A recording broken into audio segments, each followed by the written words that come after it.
permite iniciar esta semana y este día en su presencia. Y muy tempranito también el Señor nos pide algunos sacrificios, y este es a lo mejor para muchos de nosotros uno de esos sacrificios, ¿no? Porque limitamos el tiempo de nuestro sueño y pues estamos como más o menos queriendo dormir, ¿no? Y pues gracias a Dios que en esta mañana, como ya mencionaba, nuestras hermanas, nuestros hermanos, recordamos ese suceso que fue la resurrección. Y vamos a abrir nuestras Biblias en el Evangelio según Lucas, en el Evangelio que escribió Lucas, en el capítulo 23.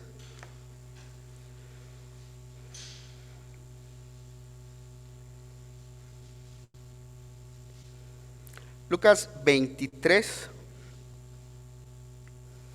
Voy a pedir a mis hermanas, a todas mis hermanas, que se pongan de pie para leer los versículos 54, 55 y 56. Lucas 23, del 54 al 56. Adelante, hermanas.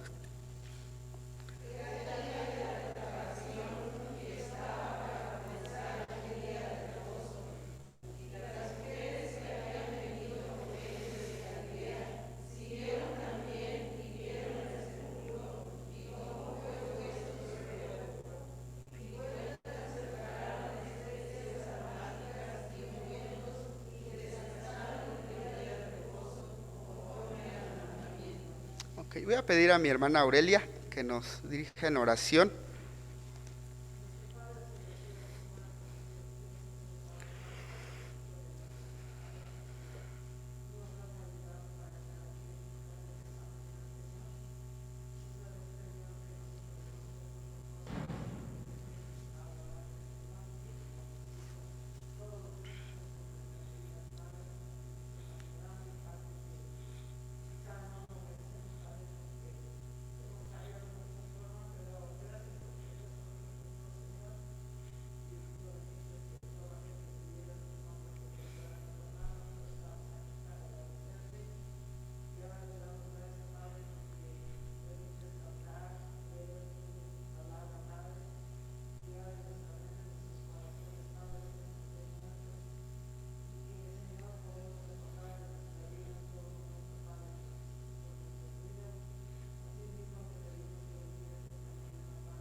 Amén. Gracias, hermana. Pueden sentarse.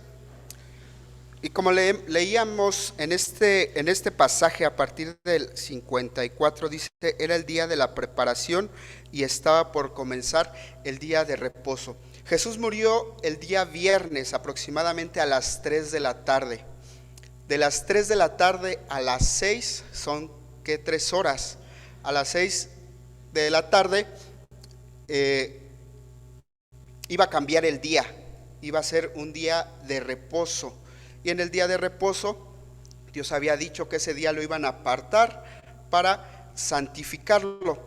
Es por eso que la premura, la necesidad y la urgencia de poder sepultar a Jesús les daba un margen aproximadamente de 3 horas.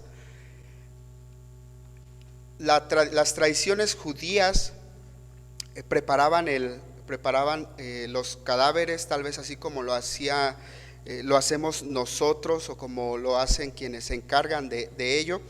Le ponían las esencias, los perfumes, la mirra, todo ello para preservar también un poco más el cuerpo. Cuando a José de Arimatea se le autoriza bajar el cuerpo, pues por esa necesidad, por esa urgencia de poder sepultar a Jesús, tal vez no se pudo hacer esta preparación del cuerpo, y las mujeres estaban viendo eso. Las mujeres estaban viendo que no se cumplió con lo que se tenía que hacer con los cadáveres. Dice: y las mujeres que habían venido con él desde Galilea siguieron también y vieron el sepulcro y cómo fue puesto su cuerpo, y vueltas prepararon especies aromáticas y ungüentos y descansaron el día de reposo conforme al mandamiento. Las mujeres ya se habían preparado y estaban preparadas para poder realizar eso. Luego dice en el capítulo 24: el primer día de la semana, muy de mañana, vinieron al sepulcro trayendo las especias aromáticas que habían preparado y algunas otras mujeres con ellas. Y entonces el primer día de la semana, el día domingo, las mujeres tempranito ya estaban listas para preparar, para preservar también el cuerpo de Jesús. ¿Y cuál fue la sorpresa? Dice uno de los evangelios, dice Mateo, que las mujeres iban, todavía era oscuro, pero iban pensando: ¿quién nos removerá la piedra? Dice en el evangelio de Mateo: ¿quién nos va a remover la piedra?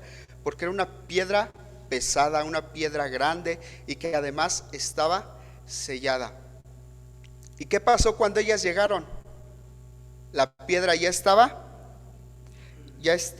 removida. Dice el versículo 24: y hallaron removida la piedra del sepulcro. Dios contestó a las mujeres lo que ellas iban pensando en el camino. ¿Quién nos iba a remover la piedra? Pues cuando llegaron, la piedra ya estaba removida. Y la piedra estaba removida no para que Jesús saliera. La piedra estaba removida para que las mujeres entraran, porque Jesús ya había salido de la tumba. Jesús, como vemos en los relatos, que Jesús se aparecía en medio de ellos después de la resurrección. Entonces las mujeres podían entrar ahora que la piedra estaba removida. Y en estos pasajes podemos ver lo especial que son las mujeres para Dios, lo especial que deben de ser las mujeres de la iglesia para la iglesia, porque podemos ver su dedicación. Se levantaron temprano, podemos ver su preocupación también, porque querían preparar bien el cuerpo de Jesús, pero también podemos ver la naturaleza de las mujeres. Dice en el versículo 5 del capítulo 24: y como tuvieron temor y bajaron el rostro a tierra, les dijeron: ¿por qué buscáis entre los muertos al que vive? Entonces Dios conoce la naturaleza de las mujeres, la naturaleza de los hombres también, y les da una afirmación: el hombre a quien ustedes buscan, el hombre a quien ustedes esperan ver muerto, vive. Jesús vive. ¿Por qué lo están buscando aquí entre los muertos? El Señor vive, el Señor ha resucitado. Y este hecho Jesús lo habló a lo largo de todo su ministerio. Jesús dijo varias veces que Él iba a entregar su vida y que iba a resucitar. hablando del templo, hablando de su cuerpo, dice, lo destruiré y al tercer día lo levantaré. Y estaba hablando de su muerte y de su resurrección.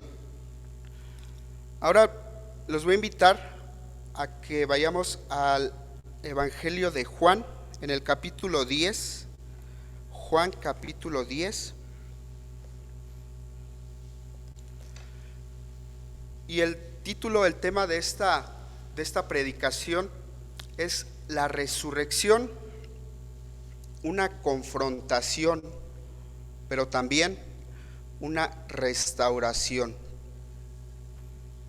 Y vamos a ver cómo Jesús confronta a través de su resurrección a los hombres. Vamos a ver cómo Dios también con su resurrección restaura a los hombres. Y en este capítulo, en el capítulo 10, Jesús les dice que Él es el buen pastor. Cuando Jesús está diciendo que es el buen pastor, está confrontando a los líderes religiosos de la época. Está confrontando a los líderes que se beneficiaban del pueblo. Jesús está confrontando a esas personas, a los sacerdotes que hicieron del templo un mercado, ¿se acuerdan? A esos sacerdotes que recibían los beneficios y que se estaban beneficiando del pueblo. Cuando Dios a los sacerdotes, a los líderes religiosos, les había dado la tarea de cuidar, de ser pastores. Por eso en Ezequiel 34 vemos la historia, la profecía que Dios les está dando a estos pastores, a estos líderes religiosos en Israel. El ministerio de Jesús atrajo a mucha gente y llamó la atención de los líderes religiosos de la época, quienes se beneficiaban del pueblo, al igual que en los tiempos del profeta Ezequiel. Y lo vemos en Ezequiel 34. Dios había encargado a esos líderes políticos y religiosos el pueblo, y Dios les había llamado que eran sus pastores, porque ellos debían cuidar, ellos debían alimentar, ellos debían fortalecer a los débiles, ellos debían buscar a los perdidos. Las ovejas, el pueblo, requerían un cuidado constante y también protección. Pero los pastores, los líderes religiosos, habían cambiado eso por su propio bienestar. Y por eso en este pasaje de Juan 10, Jesús dice: yo soy el buen pastor. Y con esta frase, con esto que dice Jesús, está confrontando a esos líderes religiosos. Les está diciendo: ustedes son los malos pastores de los que habló Ezequiel. Ustedes son los malos pastores a los que les será quitado el rebaño. Dice en Ezequiel 10 y 11. Y luego dice Dios: yo voy a venir y voy a recoger a mi rebaño, y yo seré para ellos el buen pastor, porque los voy a alimentar, porque los voy a cuidar, porque los voy a buscar. Y eso es lo que Jesús hizo a lo largo de su ministerio. ¿Qué dijo en la parábola de la oveja perdida? Que guardó a las 99 y se fue a buscar a la número 100. Que tenía las monedas y que se fue a buscar la moneda. Entonces Jesús viene a cumplir todo esto, viene a cumplir todo lo que Ezequiel había dicho, lo que Dios había dicho a través de Ezequiel. Y Jesús les confronta y les dice: yo soy el buen pastor, yo soy el buen pastor. y les dice en el versículo 11, Juan 10:11, yo soy el buen pastor su vida da por las ovejas. En el versículo 15 dice, así como el Padre me conoce y yo conozco al Padre y pongo mi vida por las ovejas. ¿Qué estaba diciendo Jesús? Yo voy a morir porque he reunido a las ovejas. Yo voy a cuidar a las ovejas. Yo voy a restaurar a las ovejas. Y para eso necesito poner mi vida, porque yo soy el buen pastor. Jesús confrontó a los líderes religiosos. Y dice en el versículo 18, Juan 10:18, nadie me quita mi vida, sino que yo de mí mismo la pongo. Tengo poder para ponerla y tengo poder para volverla a tomar. Aquí Jesús ya está hablando de la resurrección, del poder que tiene para resucitar, del poder que tiene sobre la muerte. Jesús les estaba diciendo eso a los líderes religiosos, les estaba confrontando y les estaba predicando también para que ellos pudieran seguir a Jesús, seguir también a ese buen pastor, para que cambiaran también la manera en la que estaban pastoreando a la iglesia. Y ellos entienden lo que Jesús les quiere decir. Según el versículo 29 al 31 dice, mi Padre que me las dio es mayor que todos y nadie las puede arrebatar de la mano de mi Padre. Yo y el Padre uno somos.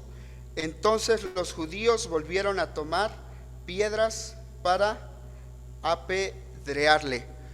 Los líderes religiosos habían entendido la confrontación, lo que Dios les decía, que tenían que cambiar. Pero ¿qué hicieron ellos? Quisieron apedrearle. Entonces vemos aquí la primer confrontación que da la resurrección de Jesús. Jesús es el buen pastor que restaura, que cuida, que alimenta, que sana, que cambia vidas y el que nos lleva a verdes pastos. Según el Salmo 23, Jehová es mi pastor, nada me faltará. Y enlista las cosas que el pastor hace, que el pastor cuida, que el pastor alimenta. Los líderes religiosos entendieron esa confrontación, pero no quisieron cambiar. Este mensaje es para que quienes lo escuchamos podamos entender que la resurrección no nada más es venir cada año a las 6 de la mañana y estar en el culto. La resurrección es más importante, es lo más importante que tenemos como cristianos. Podemos venirnos cada 8 días a las 6 de la mañana, pero si no cambiamos, si endurecemos nuestro corazón como los líderes religiosos, de nada sirve que estemos aquí a las 6 de la mañana recordando el acontecimiento, pero sin cambiar nuestra vida. Ahora vamos a ver el segundo caso de confrontación a través de la resurrección. Los invito a que busquemos en Mateo 26:31.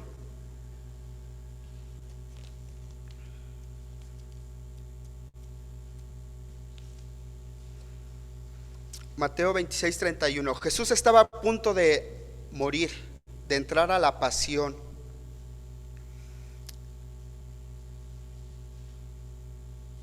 Y estaban a punto de salir al monte de los olivos, a punto de que Jesús fuera aprehendido, a punto de que a Jesús lo llevaran ante las autoridades.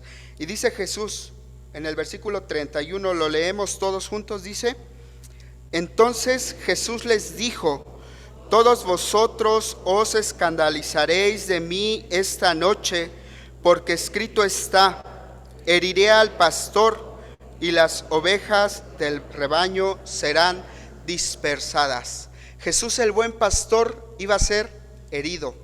Jesús el buen pastor iba a ser aprehendido, iba a ser enjuiciado injustamente, porque los líderes religiosos no soportaron que Jesús los confrontara, que Jesús les dijera su pecado. Y les dice a sus discípulos: os escandalizaréis. ¿Pero qué significa escandalizaréis? En otras versiones, en la versión NTV dice que ellos, en la Dios habla hoy, dice: todos ustedes van a perder su fe en mí esta noche. Todos ustedes perderán su fe en mí esta noche. Versículo 33. Respondiendo, ¿quién? Pedro le dijo: aunque todos se escandalicen de ti, yo nunca me escandalizaré. En la otra versión: aunque todos pierdan la fe en ti, yo nunca voy a perder la fe en ti. Y me imagino a Jesús: ay, Pedro, tú vas a ser el primero que me va a negar, el primero que va a pecar también contra mí. Yo no perderé la fe. Y más aún, Pedro va más allá, le dice: moriré contigo si es necesario. Jesús le dice: me vas a negar 3 veces. Y vamos a ver ahora cómo Dios confronta a Pedro. El pecado de Pedro, la negación de Pedro, ocurrió en la noche mientras estaba el juicio de Jesús. Y las personas decían: tú estabas con Jesús, tú eres sus discípulos. Y Pedro decía: no, yo no lo conozco. ¿Pero por qué? ¿Por qué negó Pedro a Jesús? ¿Por qué negó Pedro a Jesús? ¿Porque tuvo miedo? Puede ser. ¿Se acuerdan de la escena cuando Jesús pregunta: ¿quiénes dicen ellos que soy yo? Y le contestan: unos dicen que eres Elías, otros que eres Juan el Bautista. ¿Y qué le dijo Pedro? ¿Fuerte? Ajá, tú eres el Cristo, tú eres el Mesías. ¿Con cuánta fe Pedro dijo eso? Su fe, su seguridad en que Jesús era el Mesías, lo hacía seguirlo, lo hizo decir también: yo no voy a perder la fe. Leí la fe que Pedro tenía, estaba puesta en el Mesías, pero no en el Mesías de Jesús, estaba puesto en el Mesías guerrero, en el Mesías que los judíos estaban esperando. Esperaban a un libertador que los liberara de los romanos. Y Pedro tenía esa fe. Cuando llegaron a prender a Jesús, ¿quién fue el primero en desenvainar la espada? Pedro. Porque Pedro dijo: ya va a empezar la liberación del pueblo. Y dice: pues vamos a empezar a cortar orejas. Y entonces, ¿qué pasa con Jesús? Jesús detiene a Pedro y en lugar de atacar a los soldados, le sana la oreja a quien Pedro se la había cortado. Qué decepción para Pedro, ¿no? Qué decepción para Pedro que ese Mesías en el que él creía no cumplió con lo que él esperaba. ¿Cuántas veces también nosotros nos hemos decepcionado porque Dios no cumple lo que yo quiero? Dios no cumple lo que yo espero de Él. Y eso hizo que Pedro negara a Jesús 3 veces.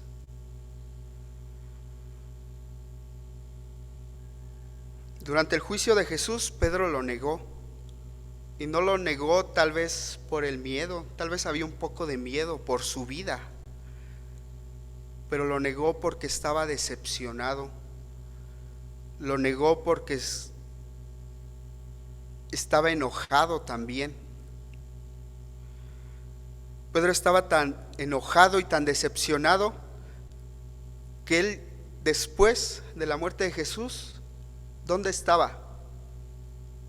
Ya estaba pescando, ya había regresado al trabajo que tenía anteriormente.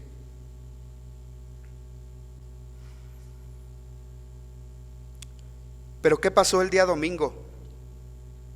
Jesús resucitó. Jesús resucitó el día domingo. Vamos a leer en Marcos 16:7. Marcos 16:7.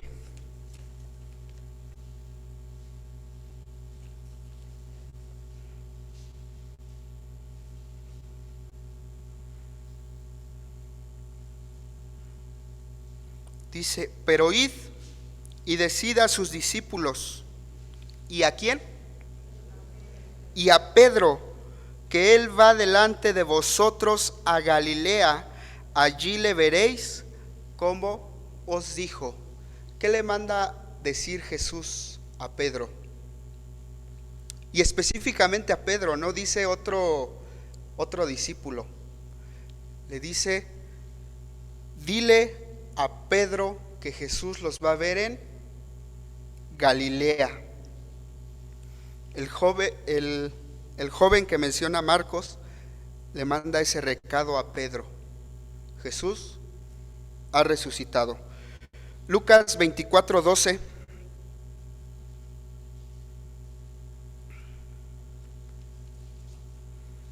Pedro ya tiene el recado, ya supo que Jesús resucitó. Pedro escuchó: Jesús ha resucitado, la tumba está vacía. Pero levantándose Pedro, ¿qué hizo Pedro? Corrió al sepulcro, y cuando miró dentro, vio los lienzos solos, y se fue a casa maravillándose de lo que había sucedido. Jesús ya está confrontando a Pedro. Jesús le dijo, Pedro había dicho: tú eres el Mesías. Y Jesús, a través de su resurrección, está confrontando a Pedro, está cambiando la mente de Pedro. Juan 20.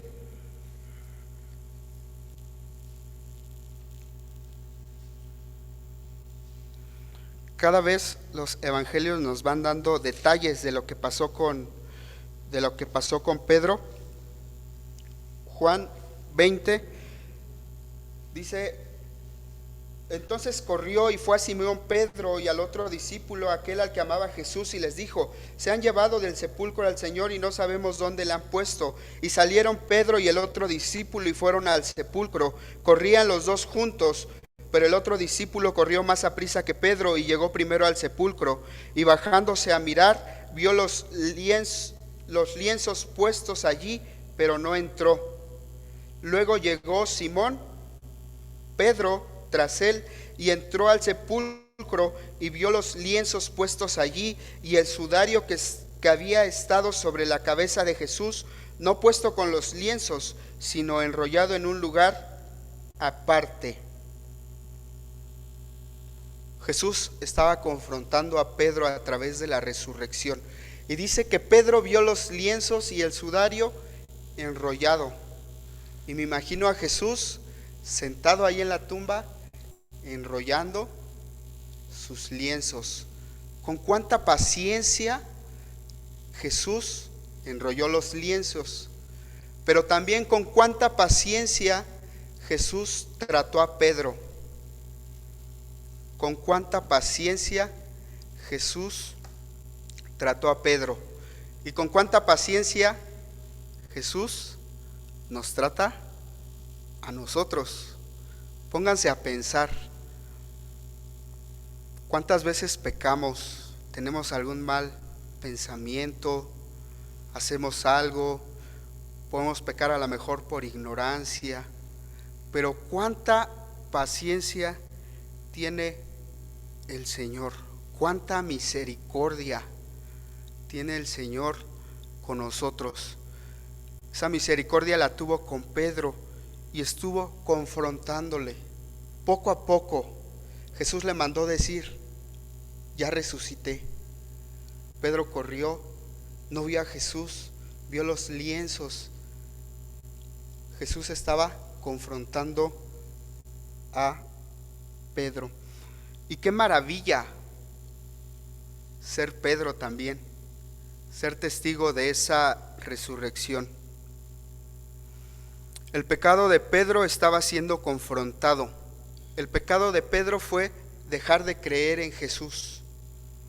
Pero Jesús, a través de la resurrección, le muestra que Él era el Mesías, que Él tenía el poder. Así como dice Juan: yo tengo el poder para tomar mi vida. Y ahora viene la restauración de Pedro. Es importante ver aquí que la confrontación de nuestro pecado tiene dos caminos, dos alternativas. Podemos ser como los líderes religiosos que, siendo confrontados, continuaron en su pecado.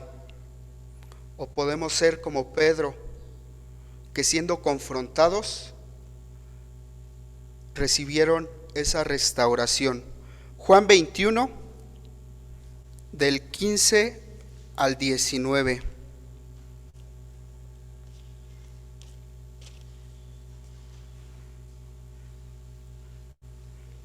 Y lo vamos a leer todos juntos. Juan 21, del 15 al 19. Si ya lo tienen, dice: cuando hubieron comido, Jesús dijo a Simón Pedro: Simón, hijo de Jonás, ¿me amas más que estos? Le respondió: sí, Señor, tú sabes que te amo. Él le dijo: apacienta mis corderos. Y volvió a decirle la segunda vez: Simón, hijo de Jonás, ¿me amas?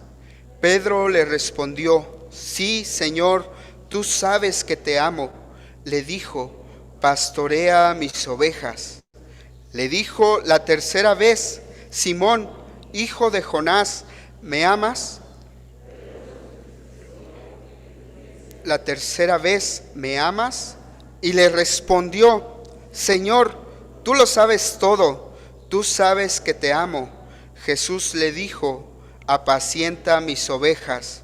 De cierto te digo, cuando eras joven, te ceñías e ibas a donde querías, mas cuando ya seas viejo, extenderás tus manos y te ceñirá otro y te llevará a donde no quieras. Esto dijo, dando a entender con qué muerte había de glorificar a Dios, y dicho esto, añadió: sígueme. Esta es la restauración que Jesús tenía para Pedro. Y es la restauración que Jesús tiene para nosotros a través de su resurrección. Jesús preguntó 3 veces: ¿me amas? ¿Cuántas veces Jesús nos ha preguntado a cada uno de nosotros: ¿me amas? ¿Lo amamos?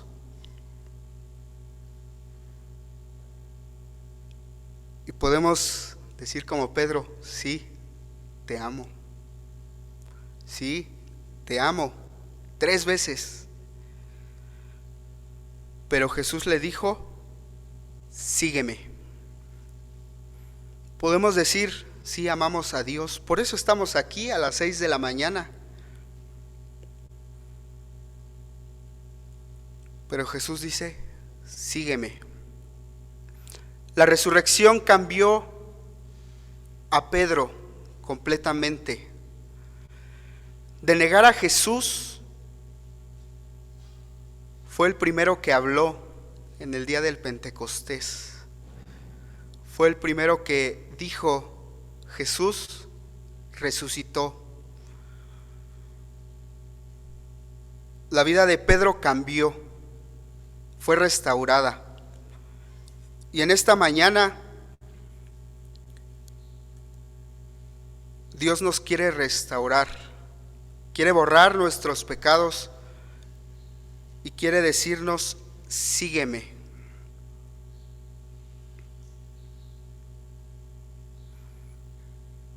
Lo que celebramos hoy, la resurrección, demostró el poder de Cristo para perdonar pecados, para perdonar el pecado de Pedro, para perdonar el pecado de cada uno de nosotros. La resurrección demostró el poder de Cristo sobre la muerte, pero también la resurrección nos recuerda y nos demuestra que nosotros también tendremos victoria sobre la muerte cuando Jesús venga. Y si ya habremos muerto, resucitaremos y nos reuniremos con Él en las nubes. Vamos a orar. Señor, hoy recordamos este hecho de tu resurrección.